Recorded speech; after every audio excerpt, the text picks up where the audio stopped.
판을 떠들썩하게 만들었던 연예계의 큰 이슈가 하나 있었습니다. 한 유명한 그 영화 감독이요, 주연급의 여배우와 눈이 맞아서 서로 연애를 하게 된 사건이었어요. 물론 이 두 명이 모두 뭐 건강한 미혼 남녀라고 한다면 뭐 축하할 만한 일이겠죠. 근데 문제는 그 영화 감독에게는 결혼한 아내가 있었고 또 자녀까지 있었다는 사실이에요. 그럼 그가 무려 22살 연하의 여배우와 공개적으로 불륜 연애를 선언했다라는 거예요. 결국 그 감독의 가족은요, 파탄이 났어요. 아내와 자녀에게 씻을 수 없는 상처를 주었던 것입니다. 그런데 제가 놀란 것은요, 이런 비상식적이고 정신 나간 그 영화 감독의 잘못도 잘못이지만 정말 놀란 것은 그 어떤 뉴스나 기사에도요, 그 둘의 잘못을 지적하는 기사는요, 거의 찾아볼 수가 없었다라는 거예요. 대부분의 기사들은요, 마치 그냥 강 건너 불구경하듯이 그냥 뭐 요즘 세상에다 그렇지, 뭐 마치 사람들에게 어떤 흥미를 유발하는 그런 좋은 기사거리를 얻었다 정도로 아무런 어떤 죄의식이나 어떤 도덕적인 문제의식 없이 그들의 어떤 사랑이 언제까지 이어질지에만 관심을 가지고 그냥 기사를 쏟아내었다라는 거예요. 저는 제가 목회자로서 그 영화 감독의 가족을 한번 생각해 봤어요. 얼마나 가슴이 찢어지고 큰 상처를 받았을까. 그렇게 큰 아픔을 주고도 그냥 아무렇지도 않게 저렇게 어떻게 대중 앞에서 둘이 행복을 이야기하고 미래를 이야기하며 마치 불륜도 하나의 마치 사랑이 될 수 있다라는 그러한 말들로 미화하고 포장해서 어떻게 저렇게 많은 사람들에게, 특히 젊은이들에게 큰 혼란을 주고 있는 것을 모두가 그냥 지켜만 보고 있을까? 정말 참으로 안타까운 마음이 들었어요.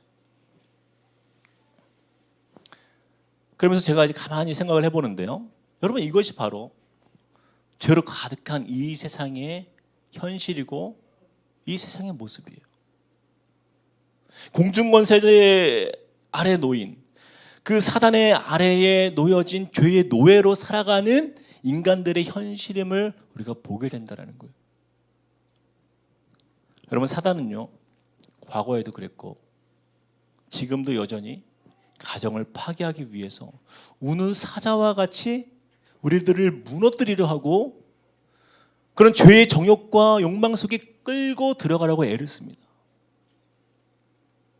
그러므로 우리가 이 말씀으로 깨어있지 않으면 우리도요, 언제 어떻게 어떤 모양으로 사단이 놓은 그 덫에 걸려 넘어질 수밖에 없기 때문에 우리는 날마다 주님 앞에서 겸비해야 하는 것이에요.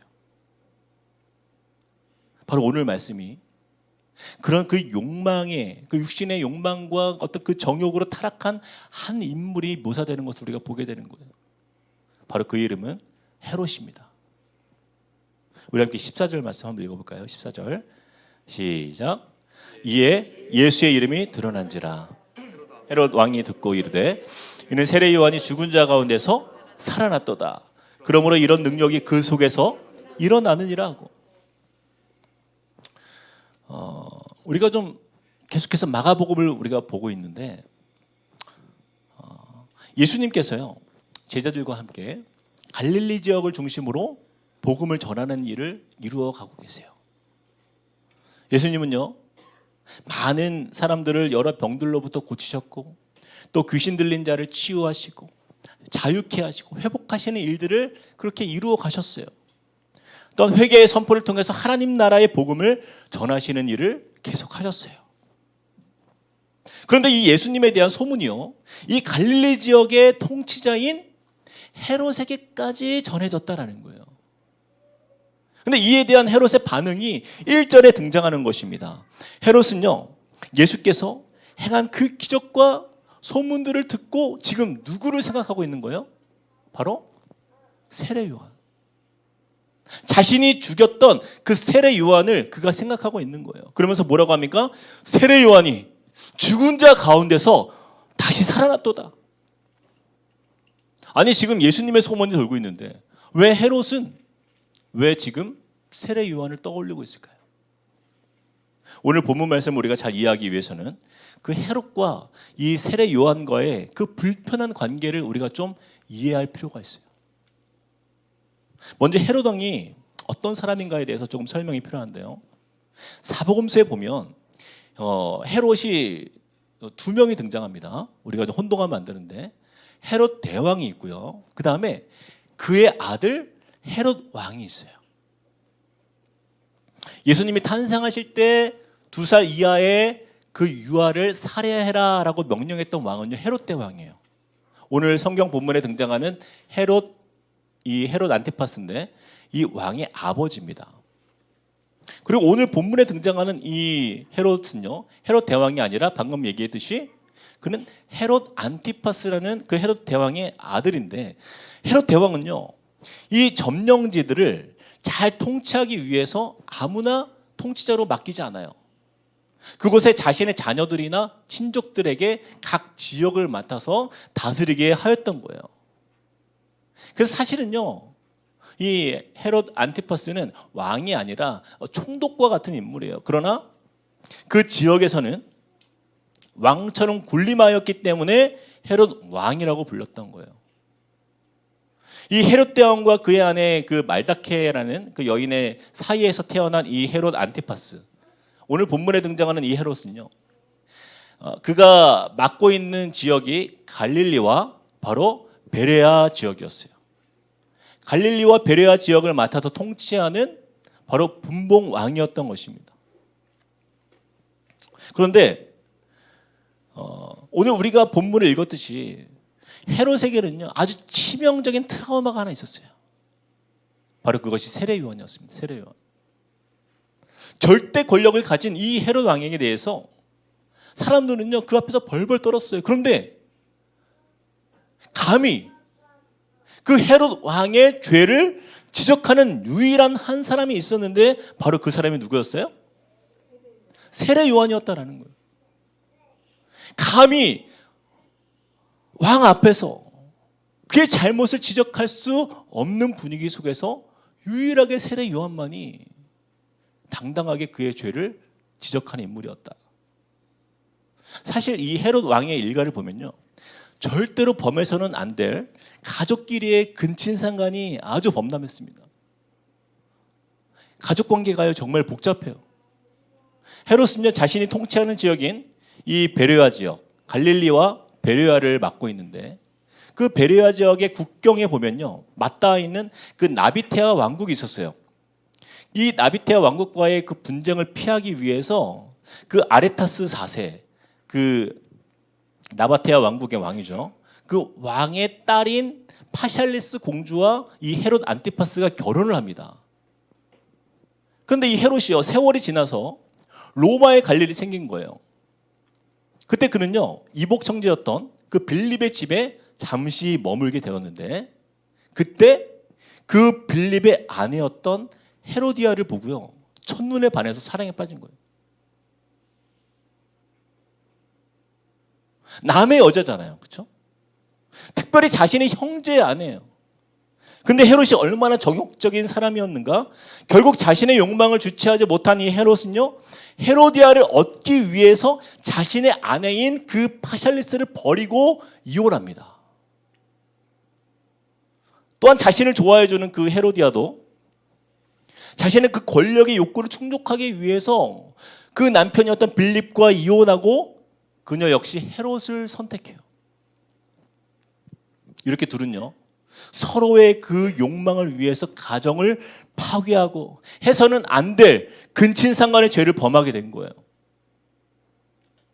그리고 아무도 이들의 죄를 문제시 못하는 상황 속에서 세례 요한이 왕의 죄를 지적한 것입니다. 그러나 헤롯은요 세례 요한의 말을 듣지 않고 그를 오히려 감옥에 가두었던 것이에요. 우리 함께 17절과 18절 말씀을 한번 읽어보겠습니다. 17, 18절 시작. 전에 헤롯이 자기가 동생 빌립의 아내 헤로디아에게 장가든 고로 이 여자를 위하여 사람을 보내어 요한을 잡아 옥에 가두었으니 이는 요한이 헤롯에게 말하되 동생의 아내를 취한 것이 옳지 않다 하였습니다. 여러분 보세요. 헤롯은요, 지금 자신의 권력을 이용해서 누구를 옥에 가두었다고 말씀하는 거예요? 요한을, 세례 요한을 잡아서 옥에 가두었으니. 자신들의 죄를 지적한 세례 요한을 감옥에 가둡니다. 근데 여러분 성경에 보면요, 선지자가 왕의 잘못을 지적한 비슷한 대표적인 사례가 있었죠. 누구입니까? 그렇죠. 우리가 방금 신약에서는 이 세례 요한과 헤롯 왕의 이야기가 있었다고 한다면 구약에는 누가 있어요? 바로 나단과 다윗. 다윗이 누구죠? 나단과 다윗이. 우리가 잘 아는 것처럼 이 다윗 왕도요, 절대로 해서는 안 될 죄를 저지른 거예요. 유부남이었던 다윗이 자신의 충신이었던 우리아 장군의 아내인 밧세바와 불륜을 벌이고, 과정이 어떠했든 간에 결과적으로 보면 자신의 권력으로 그녀의 남편을 어떻게 한 거예요? 죽였습니다. 그리고 남의 아내를 빼앗은 사건이 구약 성경에 나오잖아요. 여러분, 다윗 왕의 행동은요, 헤롯 왕과 비교해 보아도요, 그의 죄가 얼마나 악한 행동인지 우리가 알 수 있는 거예요. 그런 다윗에게 누가 찾아왔습니까? 하나님께서 보내신 나단 선지자가 찾아와서 그의 죄를 지적하고 있는 거예요. 사무엘하 12장 9절에 10절 말씀 제가 읽어보겠습니다.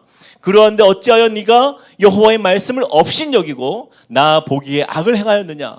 네가 칼로 햇사람 우리아를 치되 암몬 자손의 칼로 죽이고 그의 아내를 빼앗아 내 아내로 삼았도다. 여러분, 헤롯과 뭐가 다릅니까? 이어서 보세요. 10절에 이제 네가 나를 업신여긴 고로 햇사람 우리아의 아내를 빼앗아 내 아내로 삼았은즉 칼이 내 집에서 영원토록 떠나지 아니하리라. 그런데 다윗의 태도를 보세요. 다윗은요, 나단 선지자의 그 뼈아픈 지적이 무엇이라고 고백합니까? 12장 13절 말씀에 제가 읽어보겠습니다. 다윗이 나단에게 이르되 내가 여호와께 죄를 범하였노라. 내가 여호와께 죄를 범하였노라. 바로 이것이 여러분 하나님의 사람의 모습이에요. 우리가 죄를 지어서는 안 되지만 연약한 우리의 인생 가운데 때로는요, 우리가 사단의 그 덫에 걸려서 넘어질 때가 있다는 거예요. 마음은 원치 않지만 때로는 우리가 방심해서 죄의 미혹 가운데 그렇게 빠질 때가 있지요. 바로 그때 하나님의 사람은요, 즉시 하나님의 말씀을 듣고 회개하는 사람이에요. 회개는요, 하나님께 속한 사람의 증거입니다. 누가복음 15장 10절 말씀에 보면요, 내가 너희에게 이르노니 이와 같이 죄인 한 사람이 회개하면 하나님의 사자들 앞에 기쁨이 되느니라 말씀하고 있어요. 사도행전 8장 22절 말씀, 그러므로 너의 이 악함을 회개하고 주께 기도하라. 혹 마음에 품은 것을 어떻게 해야 한다고요? 사하여 주시리라. 하나님 앞에 우리의 죄를 자복할 때에 하나님은요, 사해 주신다라고 약속해요. 여러분, 다윗을 보세요. 다윗이 어떻게 됩니까? 자신의 죄를 하나님 앞에 뉘우치자, 내가 여호와께 죄를 범하였노라 바로 인정하자, 즉시 하나님께서 그 회개의 마음을 받아주시는 장면이 나와요. 우리가 읽었던 12장 13절 말씀 끝까지 한번 읽어보겠습니다. 같이 한번 읽어볼까요? 13절 시작. 다윗이 나단에게 이르되 내가 여호와께 죄를 범하였노라 하매 나단이 다윗에게 말하되 여호와께서도 당신의 죄를 사하셨나니 당신이 죽지 아니하려니와. 하나님께 속한 사람은요, 하나님의 그 공의로우심, 그 하나님의 심판을 두려워할 줄 아는 사람이에요. 때로는 우리 믿는 사람이라 할지라도요, 마음이 교만하여 죄를 짓고도 그것을 회개하지 않을 때가 있어요. 근데 바로 그럴 때 하나님은요, 말씀으로 우리의 죄를 지적하십니다. 그때 우리는 기억해야 돼요.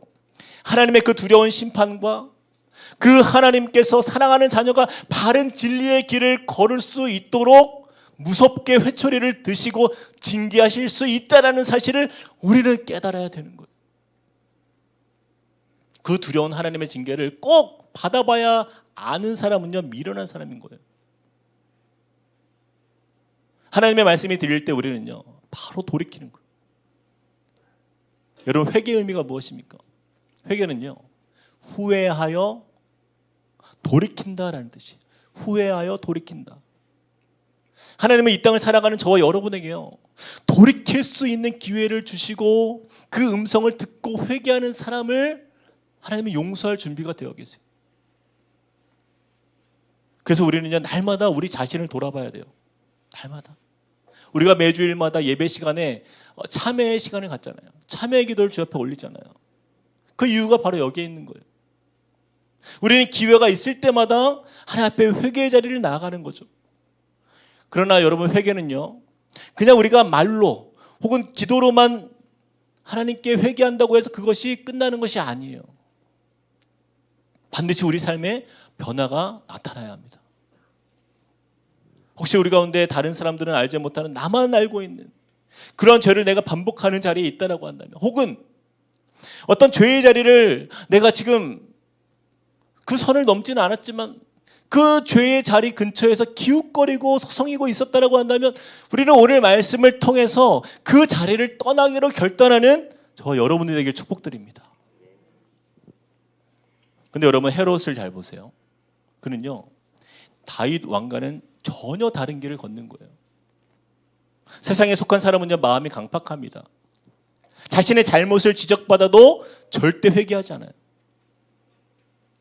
헤롯은요, 세례 요한이 자신의 죄를 지적했을 때 먼저 양심의 가책을 받긴 받았어요.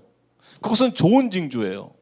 여러분, 20절 말씀을 보세요. 헤롯이 어떻게 반응하는지. 헤롯 같이 한번 읽어보겠습니다. 시작. 헤롯이 요한을 의롭고 거룩한 사람으로 알고 두려워하여 보호하며 또 그의 말을 들을 때에 크게 번민하면서도 어떻게 해요? 달갑게 들음이로라. 여러분, 이 헤롯의 복잡한 마음이 여러분 보여주십니까? 이것이 바로 하나님 말씀의 권위예요. 세상에 속한 사람도요, 하나님의 말씀의 권위 앞에서 때로는 두려워하고 크게 번민하면서 달갑게 듣게 된다는 거예요. 가끔 보면 믿지 않는 남편들이요, 교회 안 가는데 가끔 설교를 들어요. 야, 저 사람 믿음이 없는 것 같은데 어떻게 설교를 듣고 있지? 저는 그런 얘기를 가끔 들어요. 가끔. 제가 아는 분도요, 교회를 다니지 않는데 가끔 설교를 듣는데 뭐 좋은 말씀 들어서 나쁠 게 없다라는 거예요. 그래서 어떤 뭐 유명한 스님이나 어떤 유명한 목사님의 말씀을 그런 어떤 심신수양을 위해서 듣는 경우들이 있다라는 거예요. 여러분, 근데 헤롯이 그랬습니다. 헤롯이. 비록 세례 요한의 말이 요즘 우리 젊은 친구들이 하는 말처럼 말로 뼈 때리는 그런 지적, 그것 때문에 큰 마음의 불편함은 있지만 마음의 번민을 하게 하지만 세례 요한의 말이 틀린 게 하나도 없는 거예요. 그 말이 권능 있는 말씀이었기 때문에 그를 존중했던 사람이 헤롯이었어요. 그래서 20절에 보니까 헤롯이 요한을 어떻게 여겼다고요? 헤롯이 요한을 의롭고 거룩한 사람으로 알고 두려워하여 보호하며 또 그의 말을 들을 때 크게 번민하면서도 또 한편으로는 달갑게 들음이로라. 헤롯이 요한을 의롭고 거룩한 사람으로 알고 두려워하여 보호하였다라고 말씀하고 있잖아요. 헤롯은요, 요한을요 죽이려면요 진작 죽일 수도 있었어요. 하지만 그가 의인이었고 거룩한 자였기 때문에 그를 보호했다라고 말씀하고 있습니다. 그리고 그의 말을 들을 때에 크게 번민하지만 달갑게 들었다라는 거예요. 근데 여러분, 여기서 우리가 잘 봐야 돼요. 그렇다고 헤롯이 그 세례 요한의 말씀을 통해서 믿음을 가졌는가라는 거예요. 그건 아니다. 그가 두려워했던 것은 그 세례 요한의 그 거룩함과 신령함이었던 것이지, 자신의 삶을 변화시킬 만큼, 자신의 삶을 죄의 자리에서 돌이킬 만큼 그의 말을 따르지는 않았다라는 거예요. 마음의 가책은 받았어요. 그러나 돌이킴이 없었다라는 거예요. 여러분 잘 보세요. 이 헤롯은요, 결정적으로 누구의 말을 따르는지 잘 보세요. 17절 말씀 같이 한번 읽어봅시다. 시작. 전에 헤롯이 자기가 동생 빌립의 아내 헤로디아에게 장가든 고로 이 여자를 위하여 사람을 보내어 요한을 잡아 옥에 가두었으니. 여러분, 누구를 위하여 요한을 잡아 옥에 가두었다라고 말씀합니까? 이 여자를 위하여. 이 여자를 위하여. 바로 불륜을 함께 저지른 그 헤로디아를 위하여. 헤롯은요, 세례 요한에 대해서 그렇게까지 할 마음은 사실 없었어요. 그러나 자신의 이 불륜녀였던 헤로디아가 세례 요한에 대해서 불쾌해하고 그를 잡아 죽이고 싶은 마음이 강렬했던 그 마음을 알기 때문에 그 세례 요한을 옥에 가두기로 한 거예요. 구약에도 이런 여인이 등장하죠. 또 가장 악명 높은 여인 누굽니까? 아합의 아내 이세벨이에요. 이세벨.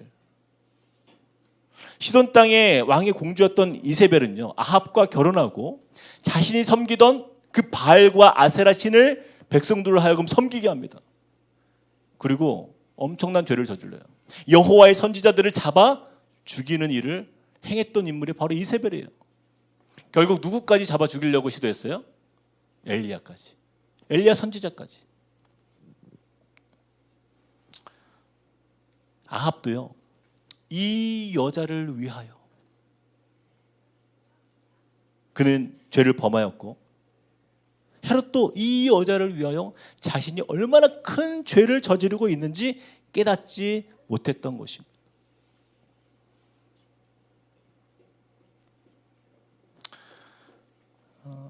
제가 이스라엘과 요르단에 이제 간 적이 있는데, 그때 세례 요한의 감옥이 있었던 장소에 제가 직접 가보았어요. 사진을 보면 당시 마케루스 요새라는 곳에 감옥이 있었습니다. 대략적으로는 이제 사해바다에서 이제 남동쪽으로 한 30km 정도 약 떨어져 있는 그런 위치에 있는데, 이 마케루스는요, 요새입니다. 여러분 이렇게 산 봉우리처럼 생겼죠? 언덕이 있죠, 그렇죠? 나무는 하나도 없어요. 그냥 광야에 있는 그러한 큰 높은 산입니다. 그런데요, 이 지역 이름이 바로 마케루스 요새인데요. 제가 지난주에 설교했던 6가지 전신갑주 중 마지막 성령의 검, 그 검을 헬라어로 여러분 기억하시면 대단한 사람들인데, 마가복음 아닙니다. 마카이라, 마카이라였는데, 그 마카이라라는 뜻에서 유래되어서 만들어진 이름의 요새가 바로 이 마케루스예요. 마케루스 요새. 그래서 칼의 요새와 같은 거예요. 이거 보이는 그 돌산의 중턱에, 여러분 저 산의 중턱에 동굴로 감옥을 만들었어요. 그래서 아래에 보이면 작은 사진이 있는데, 이런 동굴로 만들어진 감옥입니다. 여기에 쇠창살이 있어가지고 이 감옥에 가둔 거예요. 그런데 여러분, 그 산의 꼭대기에는요, 특별한 것이 있었어요. 바로 헤롯 안티파스의 아버지였던 헤롯 대왕이 자신의 그 유흥을 위해서 화려한 별궁을 만들었어요. 거기다가. 그래서 거기에서 헤롯 대왕이 자주 들려서 자신의 유흥을 즐겼던 곳입니다. 그래서 그 흔적이 저기 위에 남아 있죠, 그렇죠? 저기가 꼭대기예요, 꼭대기. 제가 올라가서 봤는데 아직까지도 그 흔적이 남아 있어요. 이렇게 세례 요한은요, 이런 그 정말 황량한 사막과 같은 곳에서 산 중턱에 그러한 아주 볼품없는 그 너무나 열악한 곳에 감옥에 이제 갇혀서 시간을 보냅니다. 그런데 오늘 말씀을 보면요, 한 사건이 일어나게 돼요. 감옥에서 시간을 이렇게 보내는 가운데에서 헤롯이 잔치를 벌입니다. 근데 아까 보았던 장소는 아마도 그 사건이 일어났던 그 마케루스 요새의 그 꼭대기에 있는 그 아마 별궁에서 그런 잔치를 벌였던 걸로 추정이 돼요. 헤로디아의 딸이었던 그 살로메가 잔치의 분위기를 띄우기 위해서 그가 춤을 춥니다. 근데 이 헤롯과 그 자리에 함께 앉은 사람들의 혼을 쏙 빼놓을 만큼 아름다운 춤을 추었다라는 거예요. 이제 화면을 내리셔도 됩니다. 그래서 헤롯이 말도 안 되는 약속을 하게 돼요. 네가 원하는 것을 내가 주겠다. 만일 원하면 내 나라의 절반까지라도 내가 주겠다. 이런 엄청난 약속을 그 어린 살로메에게 내건 거예요. 그러자 살로메가, 그 어린애가 뭘 알겠어요? 그래서 이제 밖에 나가가지고 엄마를 찾아간 거예요. 헤로디아에게 묻습니다. 내가 무엇을 구하리이까? 그래서 헤로디아가요, 이참에 잘 됐다 싶은 거예요. 그동안 감히 겁도 없이 자신의 잘못을 지적하고 비판했던 그 건방진 세례 요한을 이 기회에 죽일 수 있겠다라는 마음을 가지고 세례 요한의 머리를 요구하라 라고 시킵니다. 그렇죠? 그 이야기를 들은 헤롯이 어떻게 합니까? 26절 말씀 같이 한번 읽어보겠습니다. 시작. 왕이 심히 근심하나 자기가 맹세한 것과 그 앉은 자들로 인하여 그를 거절할 수 없는지라. 여러분 잘 보세요. 왕이 어떻게 했다고요? 심히 근심했다라는 거예요. 여러분, 근심을 하면 뭐합니까? 그 근심의 결과는요, 의인을 죽이는 결과였어요. 그것이 잘못이라는 것을 스스로도 알고 있었어요. 그러나 결국 세례 요한은요, 그 감옥에서 참수형을 당하고 요한의 제자들이 와서 그 시체를 가져다가 장사를 하게 되는 거예요. 그렇게 비극으로 끝납니다. 근데 여러분, 헤롯에게는요, 어떤 기회가 있었습니까? 세례 요한을 지킬 수 있는 기회가 있었어요. 왕이 심히 근심하나. 헤롯은요, 분명히 알고 있었어요. 그는 세례 요한이 죄가 없다라는 사실을 알고 있었어요. 그리고 그가 하나님이 보내신 사람이라는 특별한 존재라는 것도 짐작하고 있었어요. 그러나 살로메가 그 어머니 헤로디아의 말을 듣고 세례 요한의 머리를 요구했을 때 그는요, 분명히 거절할 권리가 있었지만 그러나 그가 맹세한 것과 그 앉은 자들로 인하여서 자신의 체면으로 인하여서 그를 거절할 수 없었다라고 말씀하고 있는 거예요.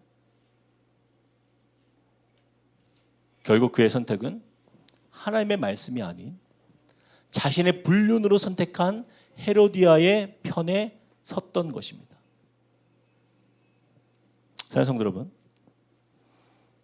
하나님께 속한 사람과 세상에 속한 사람의 차이가 보이십니까? 이것이 바로 다윗 왕과 헤롯 왕의 차이예요. 하나님께 속한 사람은요, 세상에 속한 사람과 전혀 다른 길을 걷는 거죠. 여러분 21절에 보니까 처음에 어떻게 시작이 됩니까? 21절 같이 한번 읽어봅시다. 시작. 마침 기회가 좋은 날이 왔으니 곧 헤롯이 자기 생일에 대신들과 천부장들과 갈릴리의 귀인들로 더불어 잔치할세. 마침 기회가 좋은 날이 왔으니라고 말씀해요. 이 부분을 원어로 보면요, 적당한 기회의 때라고 이렇게 번역할 수 있어요. 하나님께 속한 사람에게는요, 마침 기회가 좋은 날이 왔으니라는 그때는요, 바로 은혜를 얻기 좋은 때가 바로 기회가 좋은 날이죠. 그러나 세상에 속한 사람은요, 그 기회가 좋은 날을요, 악을 행하기 좋은 날로 여길 수 있다라는 거예요. 믿음을 가진 저와 여러분도 마찬가지입니다. 여러분, 우리에게 좋은 때는요, 바로 은혜 안에 있을 때라는 것을 여러분 믿으시길 축복합니다. 히브리서 4장 16절 말씀 우리 큰 소리로 한번 읽어봅시다. 시작. 그러므로 우리는 긍휼하심을 받고 때를 따라 돕는 은혜를 얻기 위하여 은혜의 보좌 앞에 담대히 나아갈 것이니라. 저는요, 여러분, 이 시간에 저와 여러분이 세상에 있지 않고 은혜를 얻기 위하여 은혜의 보좌 앞으로 나아가기를 주님의 이름으로 축복드립니다. 여러분, 이제 연말연시가 되잖아요. 그렇죠? 그동안 만나지 않았던 그 사람들도요, 그 연말이 되면 이런저런 이유들로 우리가 사람들을 많이 만나요. 이 사람 불러내고 저 사람 불러내고 분주한 시간을 우리가 보내게 돼요. 그것이 12월이죠. 그런데요, 세상에 속한 사람들과 여러분 너무 그렇게 시간 많이 보내지 마세요. 아무리 좋은 날이라 여기며 잔치를 벌이며 아무리 그 안에서 먹고 마시는 그 즐거움을 이야기해도 그 안에 선한 것이 많이 없습니다. 오히려 술과 세상 이야기들 속에서 어쩌면 그 헤롯 대왕처럼 어쩔 수 없는 악의 자리를 향하여서 나아갈 수 있는 그런 상황에 내가 내몰리는 일들이 얼마나 많이 있어요. 우리 하나님께 속한 믿음의 사람들은요, 그래서 이 연말에, 이 12월에 정말 정신을 바짝 차려야 돼요. 어떤 분은요, 이런 얘기를 합니다. 아, 나는 불러주는 사람도 없고 한숨을 쉬어요. 여러분, 그게 축복이에요. 그게 축복이에요. 이것저것 불리면서 다니는 게 뭐가 좋습니까? 저도 친구들이 있는데 아무도 저를 안 불러요. 연말이 되면 절대 안 부릅니다. 왜 안 부르는지 아세요? 목사 친구가 옆에 있으면 너무 불편해요. 걔네들 다 집사예요. 근데 모이면 술 마시고 마음껏 그냥 세상적으로 놀고 싶은 거예요. 근데 목사 친구가 옆에 있으면 너무 불편해. 막 자기 담임 목사님이 보여, 막 교회. 연락을 안 해요. 평소에 연락하다가 연말 되면 연락을 안 해요.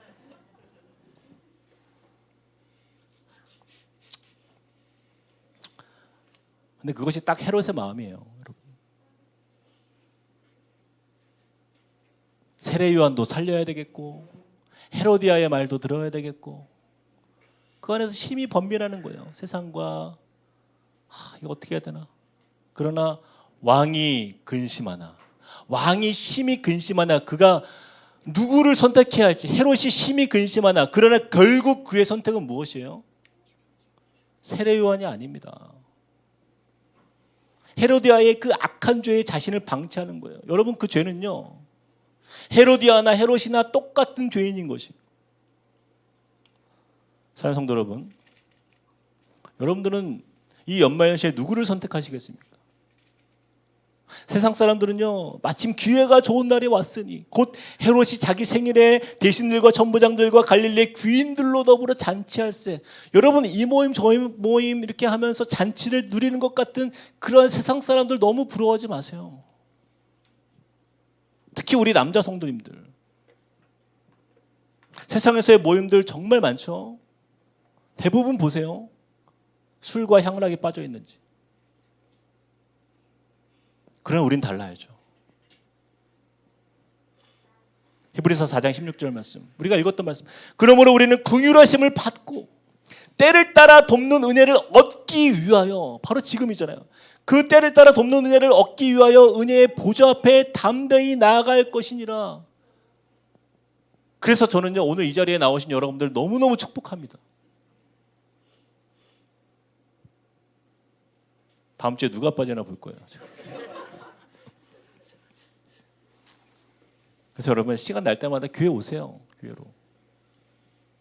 10월 24일 날 우리 성탄 축제 할 때, 그때 여러분 괜히 추운데 밖에 나가서 고생하지 말고, 차 엄청 막히는데 가가지고 괜히 나왔다, 애들 막 울고 막 피곤하고, 왜 그렇게 밖에서 그렇게 세상에서 시간을 보내려고 그러세요? 교회로 오세요. 때를 따라 돕는 은혜를 주시는 그 은혜의 주님을 만나고 그 예수님과 더불어 함께 천국 잔치를 누리는 것이죠. 그게 믿음의 삶이잖아요. 말씀을 맺으면서요, 오늘 우리는 이 헤롯이 분별력 없이 귀담아 들어야 할 음성을 듣지 않고 세상의 소리에 마음을 빼앗기고 결국에는 하나님 앞에서 돌이킬 수 없는 죄를 지었던 것을 우리는 기억해야 됩니다. 그러므로 우리 삶의 선택의 기준을 세우는 것이 얼마나 중요한지를 깨닫는 거예요. 헤롯은 그게 없었어요. 그 삶의 기준이 없었기 때문이에요. 그래서 헤로디아의 말에 그 자리에 모인 그 사람들 앞에서 앉은 자들로 인하여서 그를 거절할 수가 없는지라. 기준이 없잖아요, 삶에. 그럼 우리는요, 우리가 결정하는 모든 순간마다 세상 사람들의 말에 그렇게 휘둘리는 인생이 아니라 오직 하나님의 말씀이 내 삶의 기준이 되어서, 때로는 우리가 회개하고 돌이킬 줄 알고, 때로는 하나님의 말씀 앞에서 사단을 물리치고, 또한 말씀 속에서 빛의 길을 걸어가고 의의 길을 걷기로 담대하게 결정하고, 그 안에서 자유를 누리면서 은혜로 우리가 함께 주님 앞에 믿음으로 서나가는 그런 기쁨을 맛보는 것, 저는 그것이 저와 여러분이 걸어야 할 믿음의 삶이라고 믿습니다. 여러분, 그 길을요, 당당하게 가세요. 주님 앞에서 기쁨으로, 주님, 내가 헤롯처럼 이 사람 저 사람 말에 휘둘리는 인생이 아니라 하나님의 말씀을 따라서 오늘도 힘있게 나아가는 주님의 자녀가 되길 원합니다. 이것이 우리 모두의 고백이 되길 주님의 이름으로 축복드립니다. 우리 같이 한번 이 시간에 찬양하면서 나아가시겠습니다. 우리 오늘 말씀을 생각하면서 우리 이 찬양을 주 앞에 나갔으면 좋겠어요. 나는 주님께 속한 자돼요. 이 가사의 고백처럼 우리는 세상에 속한 사람이 아니에요.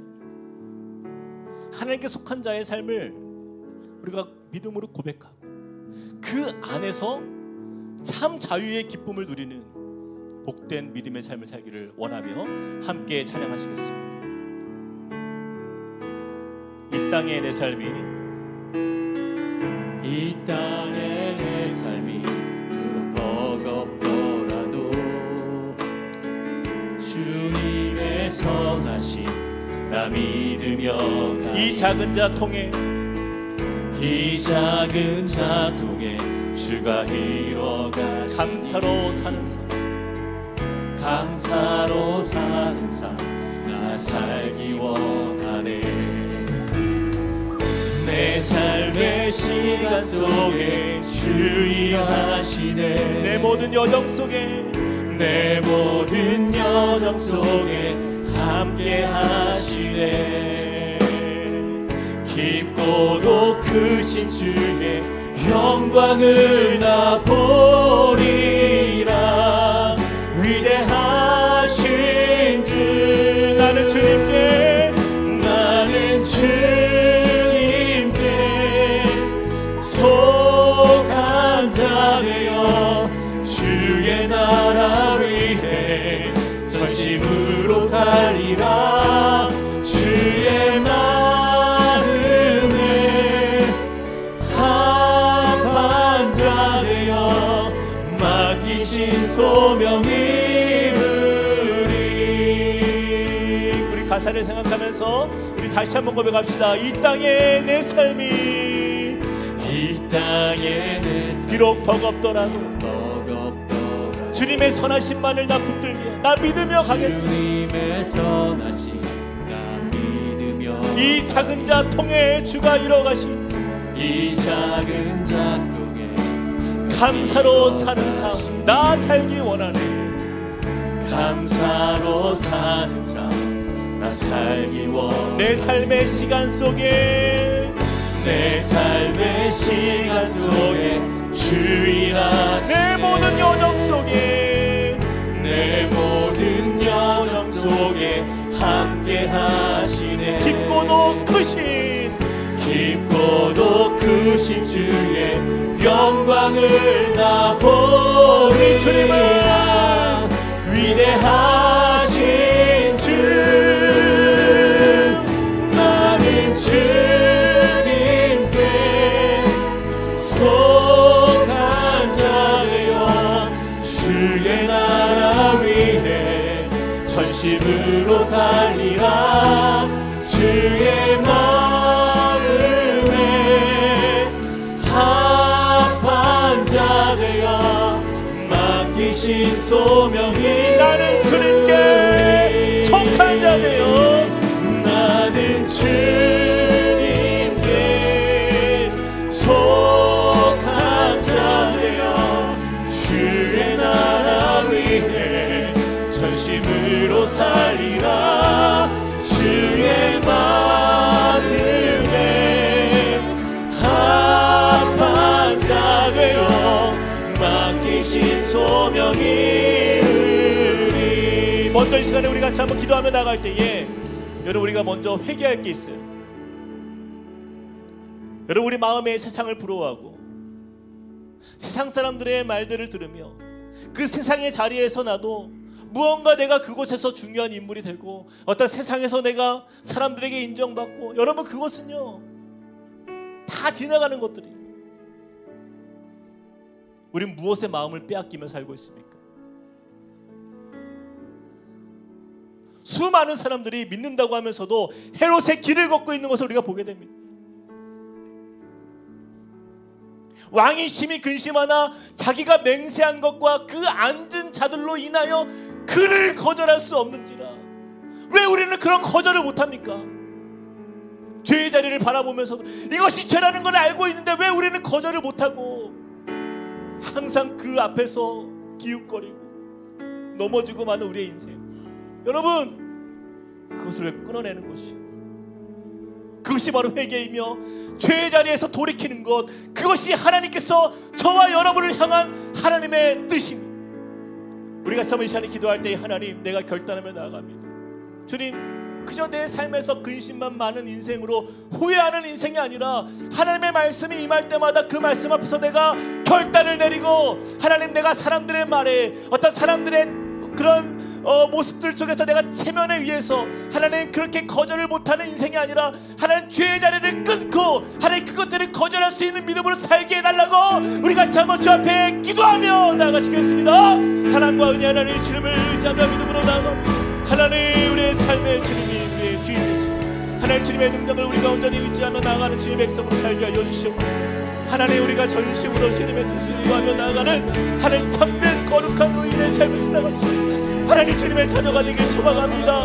하나님, 헤롯이 하나님 자신의 기준이 없어서 자신의 정욕대로, 자신의 욕심대로, 자신의 욕망대로 자신을 내어 맡기니, 그렇게 아버지 하나님 해서는 안 될 그러한 죄들을 저지르면서도 하나님 그 마음의 양식, 그 가책을 느끼면서도 하나님 그러나 모든 결단 앞에서 무너지고 하나님 그렇게 나아가는 그런 우리의 삶의 모습이 이제는 아버지 하나님 멈춰지게 하여 주시옵소서. 거룩한 주의 자녀의 삶을 회복하는 이방 되기 소망합니다.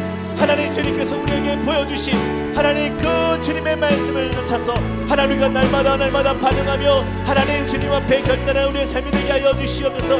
하나님, 우리의 연약함을 주님 하시오니 거룩한 주의 자녀로 살기를 소망합니다. 하나님, 죄의 자리를 끊고 하나님 주여 주님을 향하여서 전심으로 주님을 바라며 구하며 믿음으로 주님을 닮아가는 하나님의 자녀가 되게 하여 주시옵소서.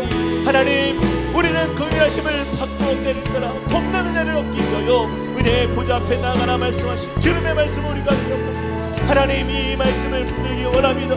하나님, 세상 사람들과 더불어 잔치하는 것, 하나님 즐기는 그러한 세상의 이웃을 하나님 그곳에서 기준이 없는 하나님 그렇게 너무나 쉽게 무너지는 우리의 인생을 하나님 우리가 멈추니 소망하오니 주여 거룩한 주님의 말씀 앞에서 반응하고 하나님 주님의 뜻을 따라 나아갈 수 있도록 주여 인도하여 주시옵소서. 아버지 하나님, 거룩한 주의 백성으로 살게 하여 주시옵소서. 하나님, 우리의 삶을 더욱더 주님의 주시는 은혜의 자유를 누리며 하나님 그 복음 안에서 그 하나님의 나라를 경험하며 그 천국을 경험하는 하나님의 백성으로 하나님의 날마다 주님과 가까이 나아가며 주님을 닮아가며 주님 앞에서 믿음으로 담대하게 주님의 나라를 선포할 수 있는 하나님의 자녀의 삶을 살아가길 소망합니다.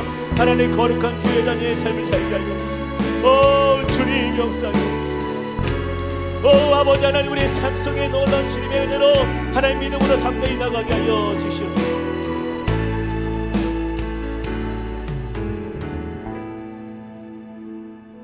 마침 기회가 좋은 날이 왔으니 곧 헤롯이 자기 생일에 대신들과 천부장들과 갈릴리의 귀인들로 더불어 잔치할세. 여러분, 우리에게 잔치와 같이 기쁜 날은요 세상에 있지 않습니다. 우리는 긍휼하심을 받고 때를 따라 돕는 은혜를 얻기 위하여 은혜의 보좌 앞에 담대히 나아갈 때 그 안에 그것이 우리의 잔치가 되는 거예요. 그것이 우리의 기쁨인 것이에요. 근데 우리의 기쁨은 다 잊어버리고 그 기쁨을 세상에서 찾으려고 할 때 우리는 망하는 것입니다.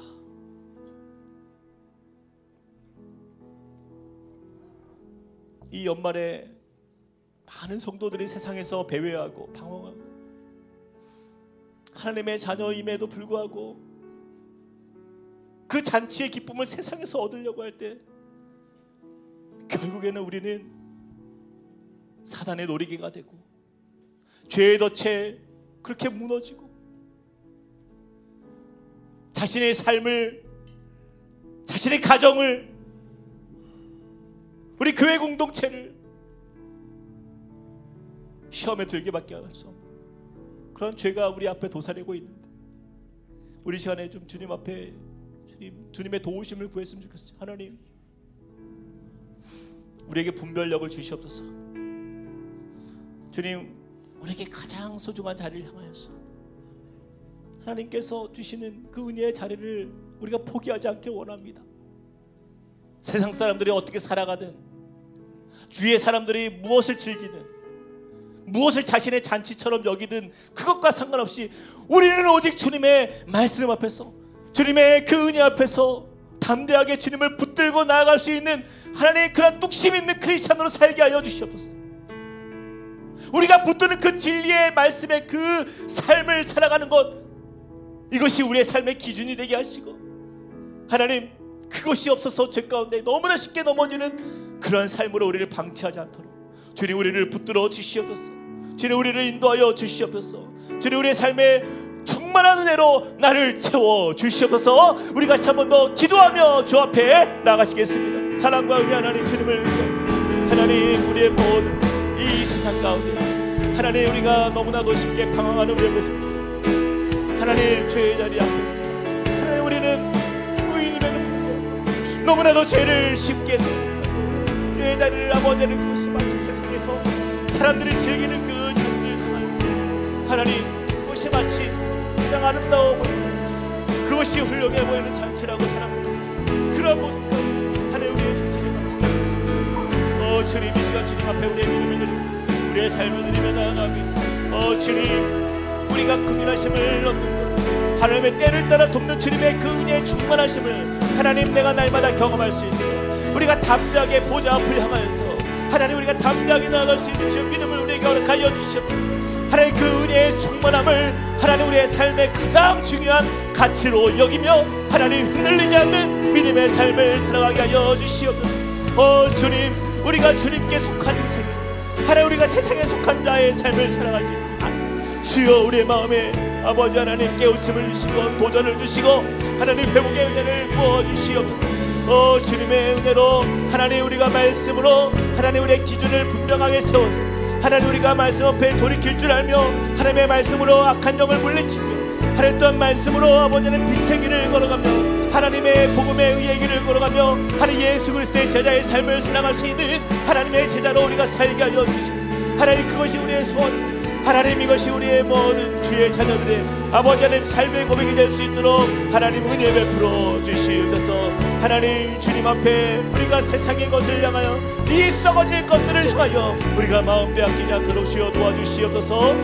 나는 주님께 속한 자 되어 나는 주님께 속한 자 되어 주의 나라 위해 전심으로 살리라. 주의 마음에 합한 자 되어 맡기신 소명이 나는 주님께 속한 자 되어 나는 주님께 속한 자 되어 주의 나라 위해 전심으로 살리라. 주의 마음에 합한 자 되어 내가 주를 경외함으로 주님 앞에 섭니다. 내가 주를 경외함으로 주님 앞에 홀로 섭니다.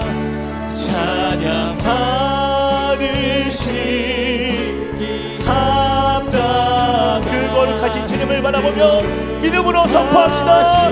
내가 주를 경외함으로 내가 주를 경외함으로 믿음으로 주님 앞에 홀로 섭니다. 찬양 받으시기 합당한 거룩하신 주님, 거룩하신 주님, 거룩하신 주님. 사랑과 은혜 하나님, 우리가 주님을 경외하며 주님 앞에 홀로 서는 것을 두려워하지 않게 하여 주시옵소서. 세상 사람들이 나를 알아주지 않아도, 세상 사람들이 나를 인정해 주지 않아도, 하나님만 인정해 주신다면, 하나님만 나를 지켜봐 주신다면 우린 절대 외롭지 않습니다. 세례 요한은 그 외로운 길을 혼자 걸어가며 광야에서 외치는 소리가 되어 아무도 알아봐 주지 않는 그곳에서 목이 베이면서까지도 끝까지 그 예수의 길을 예비하며 신실한 삶을 살았던 그의 인생이 결코 헛되지 않음은 바로 하나님께서 우리에게 보이신 믿음의 길을 걸었기 때문인 줄 믿습니다. 주님, 세상에서 잊혀지는 것이 두렵고 세상 사람들에게 인정 못 받는 것이 두렵고 내가 그동안 쌓아왔던 그 가치들이 무너질까 두려워하는 너무나 육신적이고 너무나 정욕적이고 너무나 세상적인 우리의 마음들, 주님, 하나씩 하나씩 그것들을 예수님의 발 앞에 내려놓을 수 있는 믿음을 허락하여 주시옵소서. 주님, 우리 사랑하는 모든 우리 성도들의 마음에 그 예수의 마음이 온전히 임하길 소망합니다. 주님, 말씀으로 악한 영의 유혹을 물리칠 수 있는 분별력 있는 주의 백성으로 서게 하여 주시옵소서. 주님, 사람들의 말과 어떤 우리의 어떤 육신적인 체면과 우리의 허영심으로 인하여서 주님의 길을 걷기를 주저하는 인생 되지 않도록 주님의 마음을 단단히 붙들어 주시고 강한 믿음을 주시고 우리의 영혼을 살리시며 우리를 구원하신 우리의 천국의 소망이 되시는 주님을 바라보며 그 빛의 길을 걸어갈 수 있는 주의 백성들 될 수 있도록 우리를 축복하여 주시옵소서. 주님, 연말입니다. 너무나도 죄의 것들이 우리 주위에 많이 있는 이 현실을 바라보며 주님, 다시 한번 결단합니다.